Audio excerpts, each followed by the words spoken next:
ಈ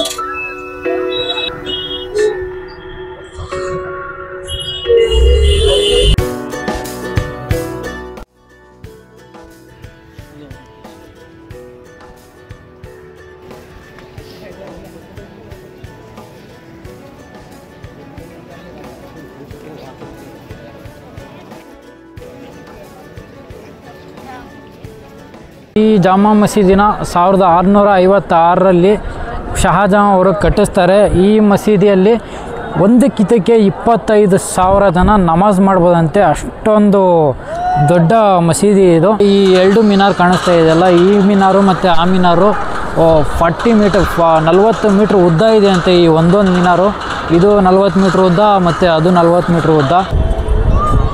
ಕರ್ನಾಟಕದವರ ನೀವು? ಕರ್ನಾಟಕದವರು. ಹಾಯ್, ನೀವು ಕರ್ನಾಟಕದವರಾ? ಹಾಂ, ಕರ್ನಾಟಕದವರು. ಬೆಂಗಳೂರಾ? ಹಾಂ, ಬೆಂಗಳೂರು. ಯಾವಾಗ ಬಂದಿದ್ದು ನೀವು ದಿಲ್ಲಿಗೆ? ನಾವು ಆ್ಯಕ್ಚುಲಿ ಇದು ಸ್ಪಿಟಿ ವ್ಯಾಲಿ ಹೋಗಿದ್ವಿ. ಹೌದಾ? ಇವತ್ತೇ ಡೆಲ್ಲಿಗೆ ಬಂದಿದ್ವಿ. ಕರ್ನಾಟಕದವ್ರು ನೋಡಿ ಖುಷಿ ಆಯ್ತು ನನಗೂ. ಮಕ್ಕದ ಮೇಲೆ ಒಂದು ಸ್ವಲ್ಪ ನಗು ಬಂದು ನನಗೂ.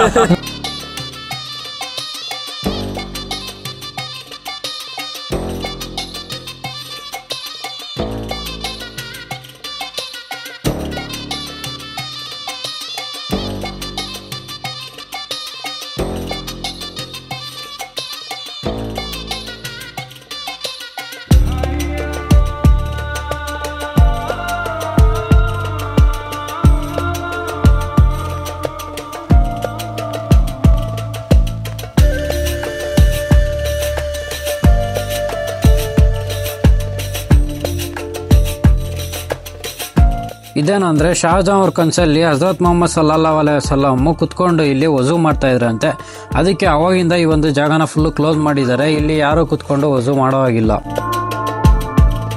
प्यार का रंग लगाए रोजा इफ्तार कराए हर फूलों से खिला बगीचा भारत का देखो प्यारा नस्लें शक्लें अलग अलग हैं देश नहीं अपना न्यारा हो भारत अखंड हमारी चाहत यही है हिंदुस्तान की बात प्यार का रंग लगाए रोजा इफ्तार कराए जुमा मुबारक साथ साथ होली की बहुत बधाई है फिरोज खानिया हरिशंकर हम सारे भाई भाई हैं है मालिक एक पिता एक मात यही है हिंदुस्तान की बात प्यार का रंग लगाएं रोजा इफ्तार कराएं और मेरी चाहती है कि जो ना अब तक हुआ कर दिखाएंगे हम सबको अपने गले से लगाएंगे हम अपने भारत को फिर से खुदा की कसम आओ सोने की चिड़िया बनाएंगे हम अब न हो मुल्क में कोई दंगा कभी फिर से मैली न हो कोई गंगा कभी आइए आज हम मिलके खाएं कसम झुक ना देंगे ये अपना तिरंगा कभी ರಂಜಾನ್ ಇರೋ ಕಾರಣದಿಂದ ಇಷ್ಟು ಜನ ಇದ್ದಾರೆ ಇಲ್ಲಿ ನೋಡಿ, ಜನ ಸಾಗರ ಅಲ್ಲಿ.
ಫೈನಲಿ ಇವಾಗ ಹಜರತ್ ನಿಜಾಮುದ್ದೀನ್ ರೈಲ್ವೆ ಸ್ಟೇಷನಲ್ಲಿದ್ದೀನಿ.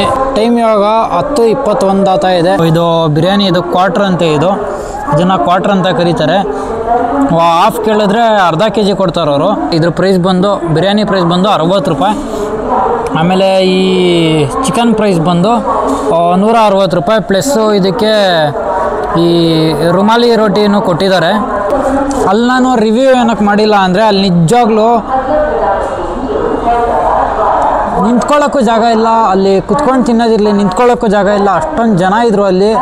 ಅಲ್ಲಿ ತಿಂದ್ಬಿಟ್ಟು ನಿಮ್ಗೆ ರಿವ್ಯೂ ಏನು ಹೇಳಿ, ಏನೂ ಹೇಳೋಕ್ಕಾಗಲ್ಲ, ಅಷ್ಟೊಂದು ಜನ ಇದ್ದರು. ತಿಂದ್ಬಿಟ್ಟು ಬೇಗ ಎದ್ದೊಳ್ತಾ ಇರಬೇಕು ಅಷ್ಟೇ ಅಲ್ಲಿ. ಅದಕ್ಕೆ ನಾನು ಹಜರತ್ ನಿಜಾಮುದ್ದೀನ್ ರೈಲ್ವೆ ಸ್ಟೇಷನ್ಗೆ ಬಂದಿದ್ದೀನಿ. ಏನಕ್ಕಂದರೆ ನಾಳೆ ಬೆಳಗ್ಗೆ ನನ್ನ ಟ್ರೈನ್ ಇದೆ ಯಶವಂತಪುರಿಗೆ. ಗೈಸ್, ಪ್ಯಾಕೇಜಿಂಗ್ ಬಗ್ಗೆ ಹೇಳೋದಾದರೆ, ಈ ರೆಹಮತುಲ್ಲಾ ಹೋಟೆಲ್ದು ಪ್ಯಾಕೇಜಿಂಗ್ಗೆ ಪರವಾಗಿಲ್ಲ ಈ ತಾತಂದು ಹೋಟ್ಲದಿಂದ. ಏನಕ್ಕಂದರೆ ಈ ತಾತ ಅಷ್ಟೊಂದು ಫೇಮಸ್ ಆಗಿದ್ರೂ ಪೇಪರಲ್ಲಿ ಸುತ್ಕೊಂಡು ಕೊಟ್ಟವ್ರೆ. ಪ್ಯಾಕೇಜಿಂಗ್ ಏನು ಅಷ್ಟೊಂದು ಚೆನ್ನಾಗಿಲ್ಲ, ಇದು ಡೇಂಜರಸ್ ಇದು ಪ್ಯಾಕೇಜಿಂಗ್ ಎಲ್ಲ. ಇದು ನೋಡಿರಿ, ಇದೆಲ್ಲ ಜಾಸ್ತಿ ಹೊತ್ತು, ಒಂದು ಸ್ವಲ್ಪ ಜಾಸ್ತಿ ಹೊತ್ತು ಇಕ್ಕಿದ್ರೆ ಹೋಗ್ಬಿಟ್ಟು ಆ ಚಿಕನ್ ಕಚ್ಕೊಂತೈತದು. ಇದು ಡೇಂಜರಸ್ ಪ್ಯಾಕೇಜಿಂಗ್, ಇದು ಪ್ಯಾಕೇಜಿಂಗ್ ಸರಿ ಇಲ್ಲ. ಇದು ಪರವಾಗಿಲ್ಲ ಇದು ಪ್ಯಾಕೇಜಿಂಗು. ರುಮಾಲಿ ರೋಟಿನ ಈ ಚಿಕನ್ ಜೊತೆ ಹಿಂಗೆ ಮುರ್ಕೊಂಡು ತಿನ್ನೋದೇನೋ ಅಂತ ಅಂದ್ಕೊಳ್ತೀನಿ.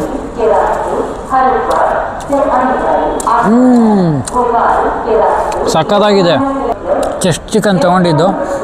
ತರತರವಾದಂಥ ರೇಟ್ಗಳೆಲ್ಲ ಇದೆ, ಒಂದೊಂದಕ್ಕೆ ಒಂದೊಂದು ಥರ ರೇಟು. ಚೆನ್ನಾಗಿದೆ ಗುರು. ಅಷ್ಟಿಲ್ದಿರ ತಾತ ಅಷ್ಟೊಂದು ಫೇಮಸ್ ತಗೋಬಿಟ್ಟು ನಾವು ಇವಾಗ ಇದ್ರೆ ಟೇಸ್ಟ್ ಮಾಡೋಣ ಯಾವ ಥರ ಇರುತ್ತೋ.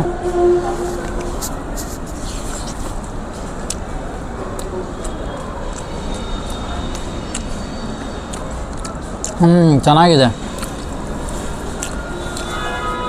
ಇದಕ್ಕೂ ಮತ್ತು ಇದೆರಡಕ್ಕೂ ಸೇರಿಸಿ ರೇಟಿಂಗ್ ಕೊಡೋದಾದರೆ, ಆ ತಾತನ ಹೋಟ್ಲು ಊಟ 10ಲ್ಲಿ 8.5 ಕೊಡ್ಬೋದು ಇದಕ್ಕೆ ರೇಟಿಂಗು. ಇನ್ನು ಮಿಕ್ಕಿದ ರೇಟಿಂಗ್ ಏನಕ್ಕಿಲ್ಲ ಅಂದರೆ, ಇದು ಪ್ಯಾಕೇಜಿಂಗು ಚೆನ್ನಾಗಿಲ್ಲ, ಅದ್ರಗೋಸ್ಕರ 8.5 ಕೊಡ್ಬೋದು ಇದಕ್ಕೆ ರೇಟಿಂಗು. ಟೇಸ್ಟ್ ಚೆನ್ನಾಗಿದೆ, ಪ್ಯಾಕೇಜಿಂಗು ಚೆನ್ನಾಗಿಲ್ಲ. ಈ ಬಿರಿಯಾನಿ ಬಗ್ಗೆ ಹೇಳೋದಾದರೆ, ಇನ್ನೊಂದು ಸಲ ತಿಂದ್ಬಿಡ್ತೀನಿ ರೀ, ನಂಗೆ ಇನ್ನೂ ಸರಿಯಾಗಿ ಗೊತ್ತಾಗ್ಬಿಡಲಿ ಅದು.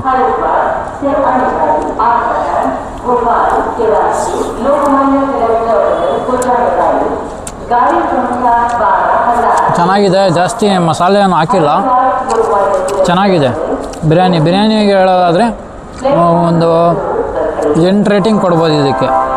8 ಕೊಡ್ಬೋದು. ಇದ್ರ ಪ್ರೈಸ್ ಬಂದು 60 ರೂಪಾಯಿ. 8 ಕೊಡ್ಬೋದು ರೇಟಿಂಗ್ ಇದಕ್ಕೆ. 8 ಏನಕ್ಕಂತ ಹೇಳಿದ್ರೆ, ನನಗೆ ಈ ಥರ ಒಂದು ಸ್ವಲ್ಪ ಇನ್ನು ಮಸಾಲೆ ಇರಬೇಕು ನನಗೆ. ಇದೆಯಲ್ಲ ಇದು, ನಂಗೆ ಇನ್ನೂ ಮಸಾಲೆ ಇರಬೇಕು, ಅವಾಗೇ ಚೆನ್ನಾಗಿರೋದು ಬಿರಿಯಾನಿ. ನೀವೇ ನನ್ನ ಮಸಾಲೆ ತಿನ್ನಲ್ಲ ಅಂದರೆ ಪರ್ಫೆಕ್ಟ್ ಆಗಿದೆ ಬಿರಿಯಾನಿ, ಮಾತ್ರ ಪರ್ಫೆಕ್ಟ್ ಆಗಿದೆ, ಚೆನ್ನಾಗಿದೆ. ಆದರೆ ನನಗೆ ಇನ್ನೊಂದು ಸ್ವಲ್ಪ ಮಸಾಲೆ ಬೇಕಾಗಿತ್ತು, ಅದಕ್ಕೆ 8 ರೇಟಿಂಗು.